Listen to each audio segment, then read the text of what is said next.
ये शहजादे, मैं बहुत गुस्से में हूं आज दोस्तों।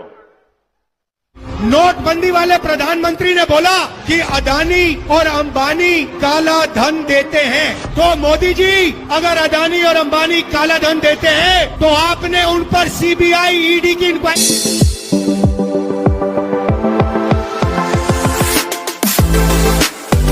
क्या हमारे देश में ये शहजादे, मैं बहुत गुस्से में हूं आज दोस्तों। मुझे कोई गाली दे, मुझे गुस्सा नहीं आता है, मैं सहन कर लेता हूं। लेकिन आज शहजादे के फिलोसोफर ने इतनी बड़ी गाली दी है जिसने मुझ में गुस्सा भर दिया है। कोई मुझे बताइए, क्या मेरे देश में चमड़ी के रंग के आधार पर लोगों की योग्यता तय होती है? क्या चमड़ी के रंग का खेल शहजादे को किसने इजाजत दी है? संविधान सर पे लेकर के नाचने वाले लोग चमड़ी के रंग के आधार पर मेरे देशवासियों का अपमान कर रहे हैं।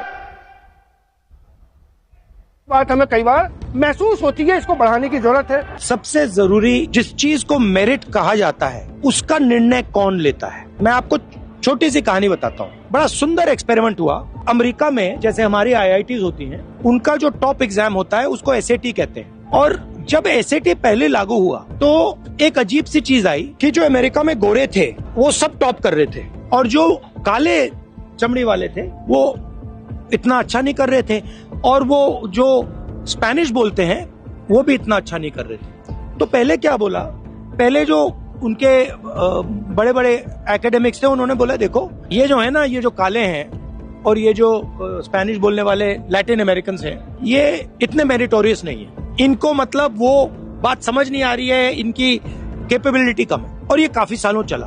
फिर एक आदमी ने क्या किया, एक प्रोफेसर ने, उसने कहा एक चीज चेक करता हूँ। जो पेपर लिखे गए थे ना, उन्होंने वो पेपर कालों से लिखवा दिए। सिर्फ उन्होंने कहा कि ऐसे करते हैं, पेपर कालों से लिखवा देते हैं और फिर वो एग्जाम दे देते हैं। पता है क्या हुआ? गोरे सब फेल हो गए। मतलब जो सिस्टम को कंट्रोल कर रहा है वो ही मेरिट डिसाइड कर रहा है। अब मान लो आप किसान के बेटे हो और मैं मतलब किसी बड़े ब्यूरोक्रेट का बेटा हूं। अगर आप एग्जाम लिखोगे मैं फेल होऊंगा ही होऊंगा, और अगर मैं एग्जाम लिखूंगा तो आप फेल हो गए होगे। तो ये कहना कि भैया ये मेरिट से आया, ये मेरिट से नहीं, सवाल में है ना भैया। और एक और बात मैं आपको कहूं, ये जो पिछड़ा शब्द है ना, ये अच्छा शब्द नहीं। ये अदर बैकवर्ड कास्ट, पिछड़ा, ये नहीं। आप इस देश के फाउंडेशन हो, ये देश ये आप लोग चलाते हो। ये कहना कि भैया ये दूसरी पिछड़ी जातियां, इसका क्या मतलब है? आप प्रोड्यूसर क्लास हो, जो हिंदुस्तान में प्रोडक्शन होता है वो आप करते हो।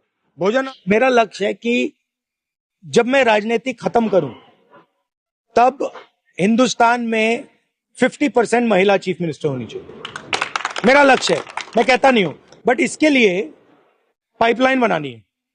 इसके लिए मतलब ऐसे वो नहीं बनेंगी, पहले प्रधानी लेवल से, फिर MLA लेवल से, फिर MP लेवल से, फिर जाके बनेंगी। मगर मैं चाहता हूं कि कम से कम 50% चीफ मिनिस्टर महिला हो। आज एक है।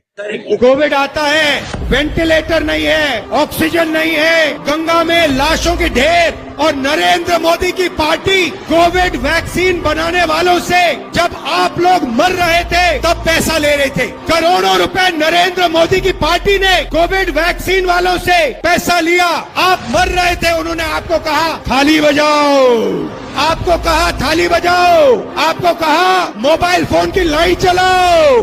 अदानी को कहते हैं पैसा गिनो, टेम्पो में भेजो मुझे। उनको कैसे मालूम कि अदानी टेम्पो में पैसे भेजता है? कैसे पता उनको?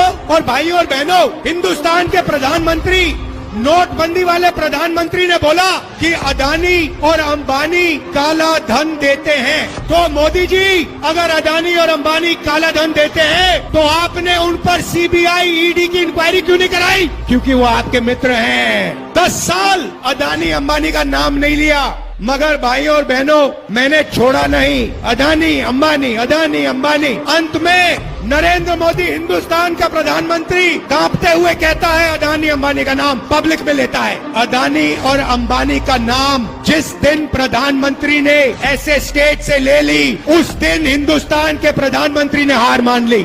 मैं बता रहा हूं, आप लिख लो, मीडिया वाले लिख लो, नरेंद्र मोदी हिंदुस्तान का प्रधानमंत्री नहीं बन सकता है।